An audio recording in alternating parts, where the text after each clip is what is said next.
Bab 4 Hal yang tak terduga. Seminggu sudah sejak kejadian itu. Aku dan Mika tidak pernah berbicara satu sama lain. Walaupun Wulan berusaha menyatukan kami. Akan tetapi, aku menghiraukannya begitu saja, bahkan nasihat mamaku kepada kami pun tidak kudengarkan. Aku yang sering dikhianati oleh teman dan mantanku. Ternyata lebih sakit lagi jika dikhianati oleh keluargaku sendiri. Kami berdua sering berpapasan di rumah.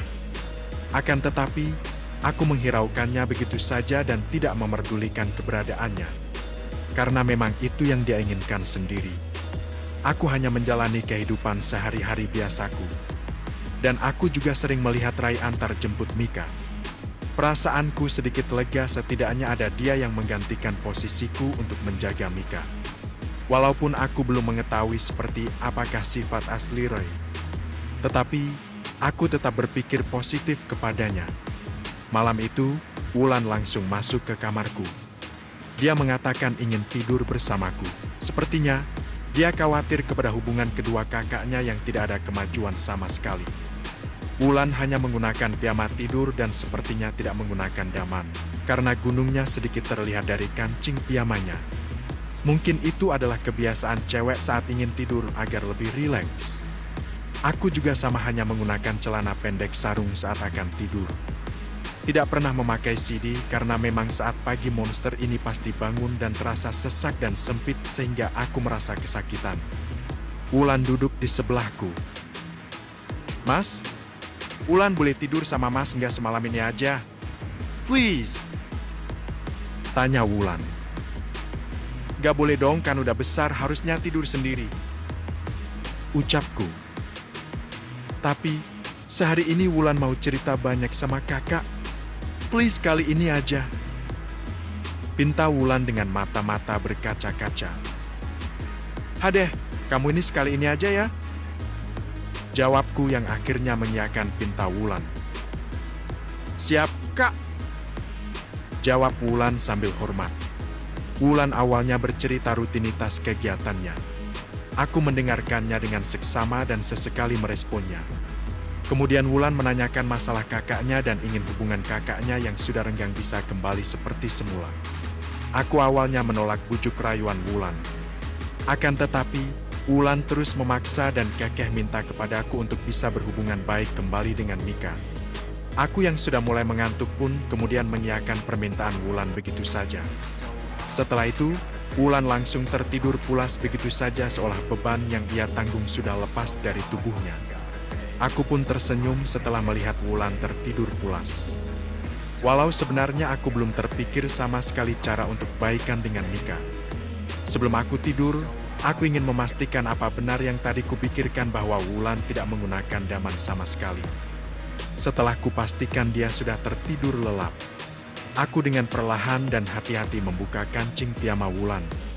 Dan benar, ternyata sesuai dugaanku, dia tidak mengenakannya sama sekali. Ujung dari gunung itu berwarna coklat yang membuat monster penakluk wanita di celanaku ini langsung mengeras melihatnya. Aku meremasnya dengan pelan karena tidak ingin membangunkan Wulan. Monster penakluk wanita ini malah semakin mengeras.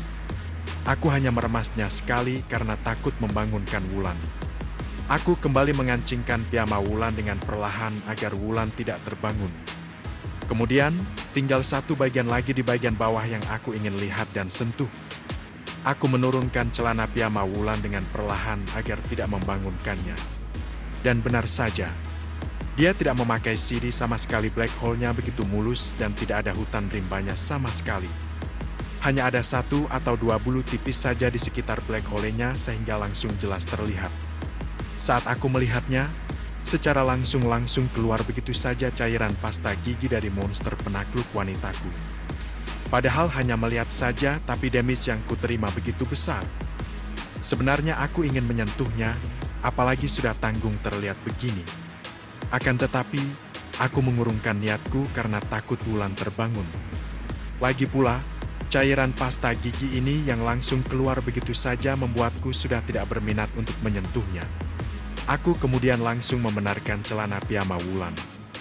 Setelah itu, aku ke kamar mandi membersihkan cairan pasta gigi ini.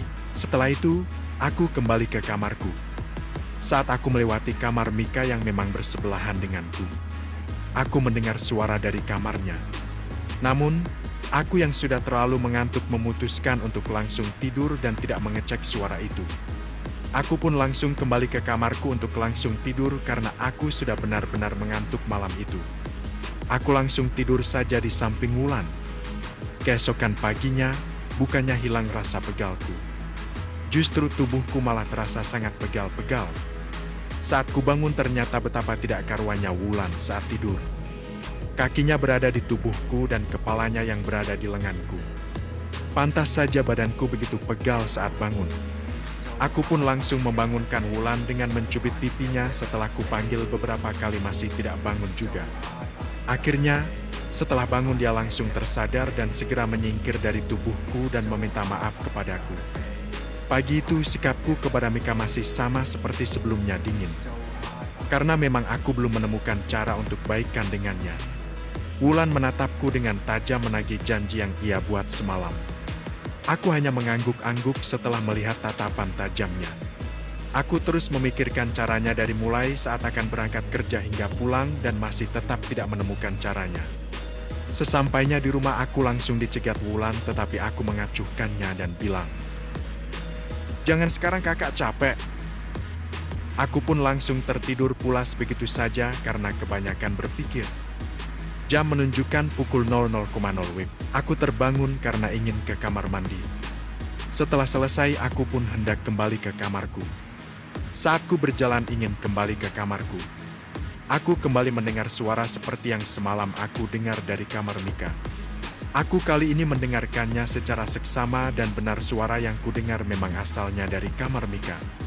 Aku yang penasaran dengan suara apakah itu.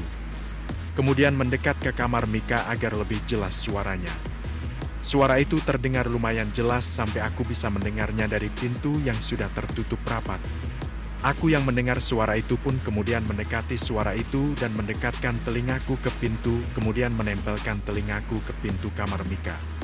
Setelah ku dengarkan dengan seksama begitu terkejutnya aku karena mendengar hal yang seharusnya tidak pernah kudengarkan. Aku pun masih mencoba untuk berpikir positif. Kemudian, aku mencoba membuka sedikit pintu kamar Mika. Setelah terbuka sedikit dan ada celah, aku pun mengintip dan betapa terkejutnya aku setelah melihat Mika. Mika yang selama ini kukira polos ternyata tidak seperti yang kubayangkan.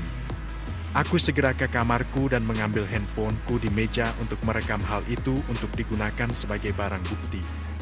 Setelah itu, aku langsung masuk ke dalam kamar Mika untuk memergokinya secara langsung. Tanpa mengetuk sama sekali langsung kubuka saja pintu kamar Mika. Mika yang sedang asyik pun langsung terkejut ketika aku masuk begitu saja. Mika sama sekali tidak sadar dengan hawa keberadaanku ini.